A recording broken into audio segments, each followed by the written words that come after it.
seconds. You know, okay.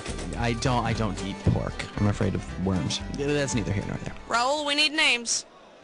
Hey, guys. Hey, my name's Raul. I want to make sure you're in the right place. This is the game called You Don't Know Jack. How many people do we have playing? Okay, you're a single player, is that right? Alrighty then. Could you type? Okay, you want a 7-question game or whether that would be way cool? No, Ray, it's a 30 French seconds. movie. That's Your the buzzer's the letter B, as in a very special episode of Blossom.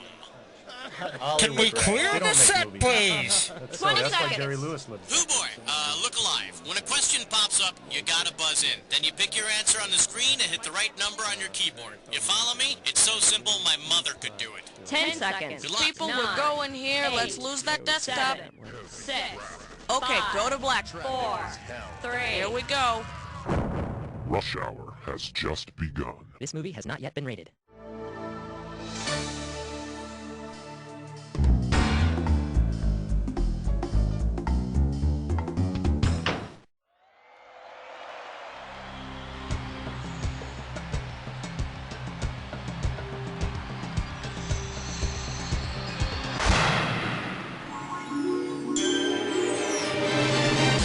It's time for the show where high culture and pop culture collide.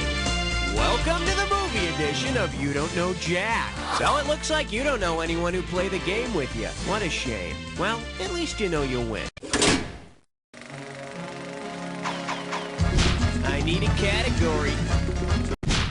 For the enjoyment of everyone during question 1, please, no unnecessary talking. Shh. This one's called Looking for a Universal Love. $1,000 if you get it. Okay, tell me who might have placed this personal ad. Single monster in search of single female. Me, of many men and few words. Lightning turns me on. Good. Frankenstein's monster is made from several dead guys, has a thing for music, and freaks out when it comes to fire. But please, no fatties, smokers, or drug users.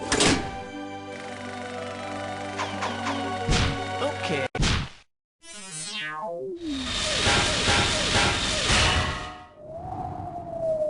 For your enjoyment, he's having my baby. How does $2,000 sound? Alright, let's see if you can picture this.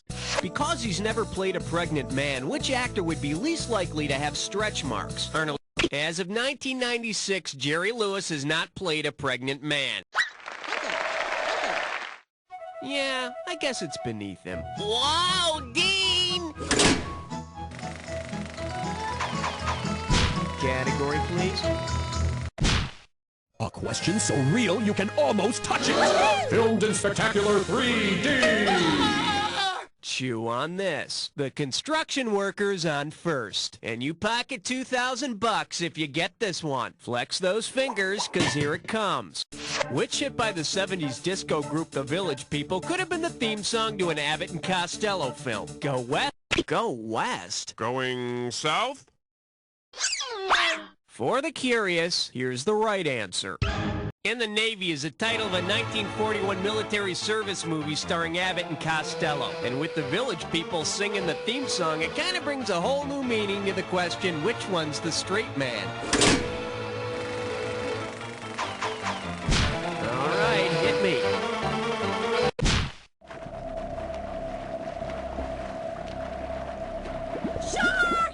The selection is, it's in the stars. $3,000 for this one. Wow, look at this old horoscope from 1957. Aquarius, a future marriage is in the picture. There have been other women, but she's the first lady. Which Ronald Reagan film would this horoscope best describe? Hellcats of the Navy, Bedtime... Hellcats of the Navy is the one film that starred both Ronald Reagan and his future wife and first lady, Nancy Davis. In real life, the future Mrs. Nancy Reagan also dabbled in astrology. Apparently, the magic 8-ball just wasn't giving her the answer she needed. Okay, He's so prime all the time. 5. This category's known as Unusual Lifelines, and it's worth $2,000 if you get this one right. Okay, time to do some detective work. Look closely at this picture and tell me, which character most likely left this handprint? The mafioso from Bound, the private detective from Blood Simple, the bugging expert from The Conversation, or the hand from The Beast with... In Blood Simple, Emmett Walsh gets his hand pinned to the windowsill with a knife. That's pretty severe. I mean, couldn't they just jam a book in there to keep it open? I need a category. Makes Gibbons mellow. MGM? Oh, hey, I know what that means. Grab your permission slip, kids, because we're going on a fiber optic field trip to MGM Studios in California. And the area code to reach MGM is 310. Hey, kids, go pack a sack lunch, because we're going on a fiber optic field trip.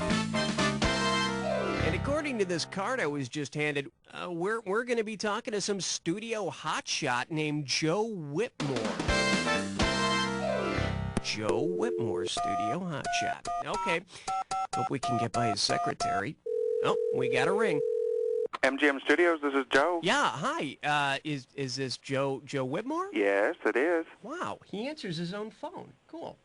Mr. Whitmore, listen, you don't know me, but my name's Cookie, and I'm the host of a movie trivia game. And more on that later. Anyway, I understand you're one of the big muckety-mucks at MGM, right? Well, am I mistaken there? What exactly do you do at MGM? I'm one of the assistants to the president of marketing and distribution here. Oh, because I was told that you nothing. Hey, you know, it sounds like a pretty important job. It means I'm a glorified secretary. Well, there it is. Anyway, like I was saying, my name's Cookie, and I'm with this movie trivia game called You Don't Know Jack. Oh, I've seen that. It's kind of cute. Kind of cute? Thanks. Anyway, we're looking for some movie trivia, Joe, and we were told that you might have some for us. Sure. Do you want me to just fax it over? No faxes. We need you. Just hang on the line and talk to our producer, and I'll be right back with you. Okay. Joe Whitmore, not a hot shot at all, at MGM Studios. We'll be back with him in just a bit. Now let's have another category. Okay. Password. Yeah, tell him 6 sent me. Let's give a nice warm welcome to There Are No Small Parts, and you pop a right answer, you got $2,000. Okay, I know you know this guy, but I can't seem to remember his name. Buzz in and type it for me when you figure it out. He was in that weird Ron Howard movie called Willow. He plays himself in Radioland Murders. He's the guy who got all pissed off at that song Short People. And he's only... It's all yours. Billy Barty. What? You didn't think I was going to give you a short answer, did you? Category. 7 is the number that I'm suggesting. He's suggesting 7. He's suggesting 7. I proudly present I Hear Jungle Drums. $1,000 at stake on this one. Just step up and take a swing at this one. Which of these movies actually takes place in a jungle? Asphalt Jungle, Blackboard Jungle, Square Jungle? No, that's a boxing flick. Sounds like it'd be about, you know, monkeys wearing horn-rimmed glasses and pocket protectors. Let's take a look at the right answer. Surprise! The Jungle is the only one of the 4 films that actually takes place in a jungle. You can find it at my favorite video store. It's called My Favorite Video Store. All right, hit me. Hey, all right. Guess what you just picked? It's time to play Dis or Dat. The category for this Dis or Dat is, look at all the colors. I'm going to read a list of 7. Okay, Maestro, if you think you know the rules, I'll go ahead and put 30 seconds on the clock. Here we go. Howard the Duck, cartoon, live action, or both? Song of the South. Cool World. Mr. Limpet. Willow. Who Framed Roger Rabbit? Last one, Journey Back to Oz. Last one. That's all she wrote. You only missed one, not too bad. Let's add your winnings to your total. There you go. All right, let's move on. Okay. They said it was indestructible. Then disaster struck.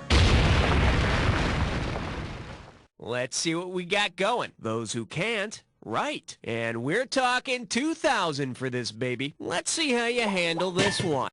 If it's true that an author's work is his child, where can Roger Ebert go to visit his own youngin'? A town called Hell, beyond the Valley of the Dolls, the best little whorehouse in Texas, or places in... Roger Ebert actually wrote the camp classic Beyond the Valley of the Dolls.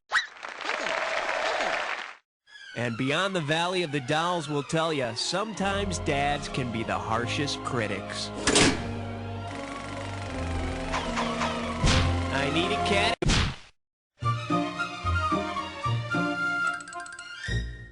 Say hello to another word that starts with F. You get this one right and it's $3,000. Fire up those frontal lobes. Here's the question.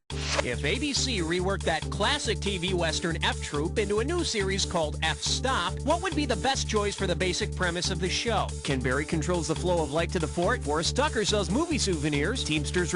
The f-stop is the setting on a camera that tells you how much light is being let into the camera's lens.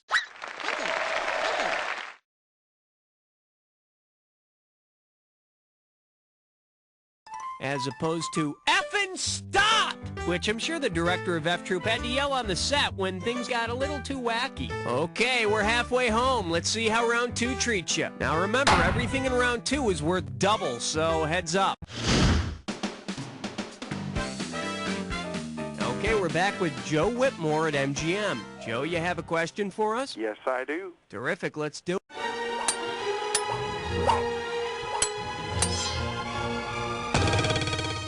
Okay, the category is those 3 little words. This one's going to be worth 5,000 smackers. Put your finger on your buzzer and get ready. There are 3 words at the bottom of the MGM. Take! They picked art for art's sake. That's right. The words are ars gratia artis, which means art for art's sake. It was Louis B. Mayer's personal motto. I try to keep it in mind when I'm composing my faxes. Hey, Joe, nice question. Thanks for helping us out. No problem. So, do you have Madonna's phone number in that Rolodex of yours? Yes, I do. Can I have it? No. Fine. How about Gina Davis? All right, that was Joe Whitmore from MGM. Let's get back to the game. Category, please. Did someone order a 12-inch sausage? Oh my. Now showing. At least he looks stunning. Play your cards right, you win $4,000. Hey, I got some money riding on this, so when you think you can tell me this guy's name, hit your buzzer and type it in. Got it? Let's see. This guy played a vampire in the late 70s. And I think he also played Zorro at some point. Oh yeah, and I know he played Evel Knievel because I love that show. And everybody makes a big run with. George Hamilton has played a disco vampire, a gay Zorro, and an Evel Knievel.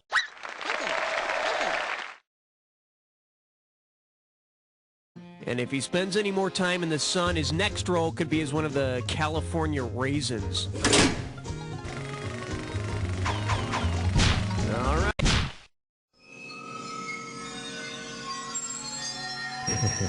13.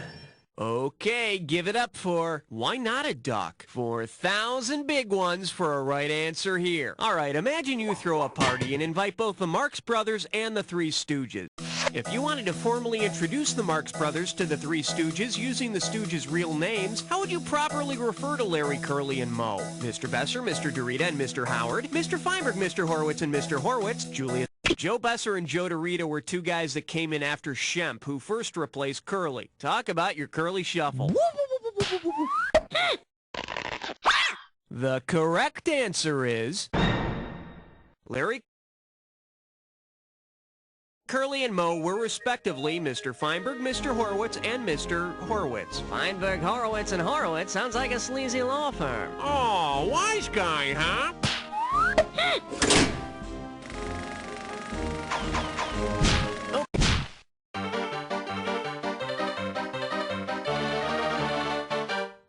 Coming at you, double duty. This one can net you $6,000. Hey, you know, sometimes the Oscar telecast is just like a big football game, just with fancier lower-cut uniforms. So, if the 1942 Oscar ceremony had had a play-by-play announcer, it would have sounded like this.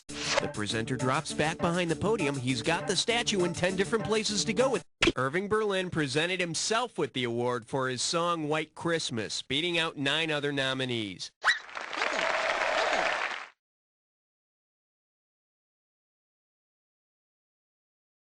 I hear in the composer locker room, Irving's known as a statue hog.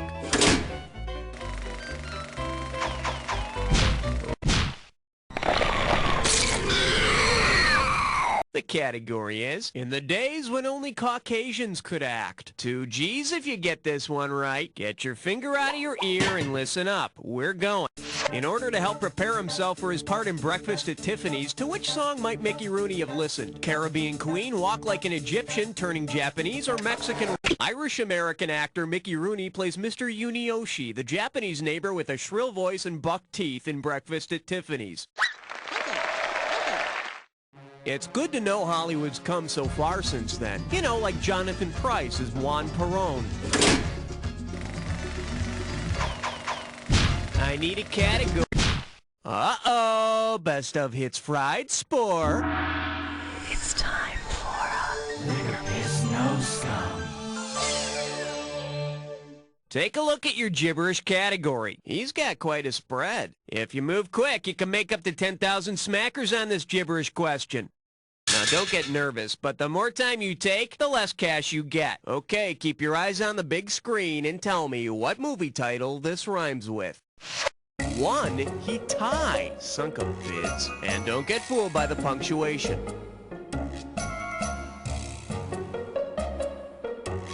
First clue, it's a Rick Moranis comedy. Start typing your answer.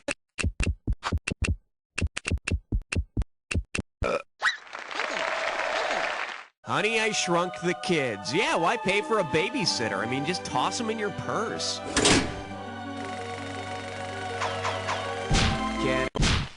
The following question has been rated 17. No questions under 17 permitted. The category? What's for dinner? And you pocket $2,000 if you get this one. Grease yourself up and get ready to wrestle. Suppose Guess Who's Coming to Dinner had actually been filmed as Guess Who We're Having for Dinner. Based on the male lead's name, what might have been the main course? Sidney Poitier played John Prentice, a young black man brought home to see his white fiancé's parents. In the remade version, the main message is that salt and pepper can go well together on your dinner. Okay, pick a category. Question 18. Honor student by day, stripper by night. Well, what do we have here? Not without my paycheck. Better wake up, there's $6,000 at stake. And now, the burning question that has tortured America for years. From 1990 to 1995, who made the most made-for-TV movies? Meredith Baxter, Valerie Bertinelli, Patty Duke, or Melissa Gilbert? No joke I could make would be funnier than the fact that she made a movie called My Breast. It would have been so beautiful if you'd only picked this.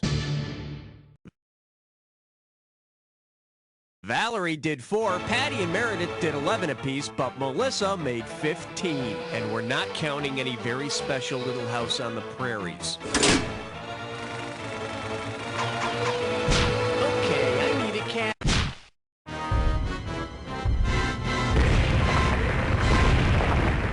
And I believe this one's called Palm Dough. And get this one right, you got 4K coming your way. Okay, this is a fill-in-the-blank question, so when you know the answer, buzz in and type. Ready? Think fast. Where does the Cannes Film Festival take place? This could be France. Very good, genius, but where in France? Too bad you didn't type this. The Cannes Film Festival is in Cannes, as in, yes, I can make a crappy movie and make people think it's art. All right.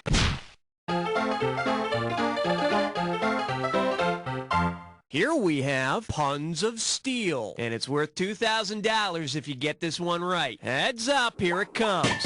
Say you're inspired by the film Perfect and start exercising. If you use what the film calls the most used piece of equipment in the gym on what stationary bike, like a bike that goes nowhere. How ironic. Let's see what a correct answer looks like. Lorraine Newman plays Linda Slater, who is called the most used piece of equipment in the gym. And after you're done, make sure you towel off the equipment. Category, please.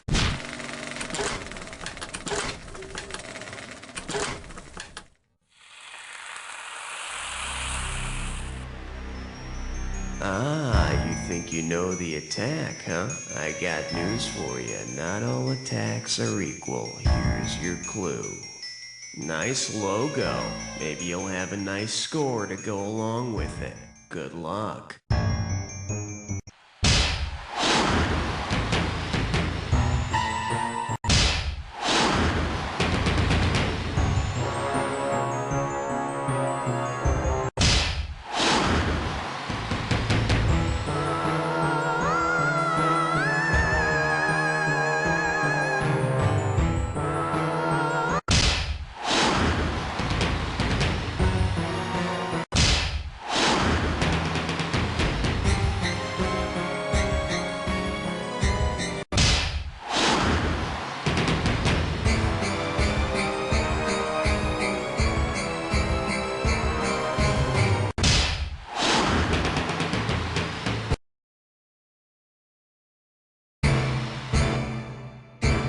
Sweet mercy, you were like Godzilla eating that attack for breakfast! Let's see your score!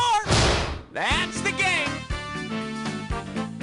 Man, your score is through the roof. Very impressive. Too bad there's no other players around to impress. Guess this'll be our little secret, because as far as the rest of the world is concerned...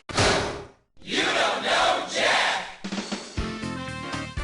Beautiful show, everybody. Okay, let's get those commercials going. And Raul Hun, could you ask the contestants if they want to play again?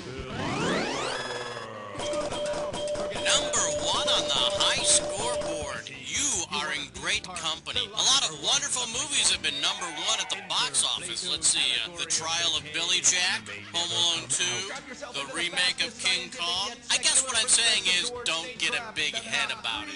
Let me know if you want to play again and go for that number 2 spot.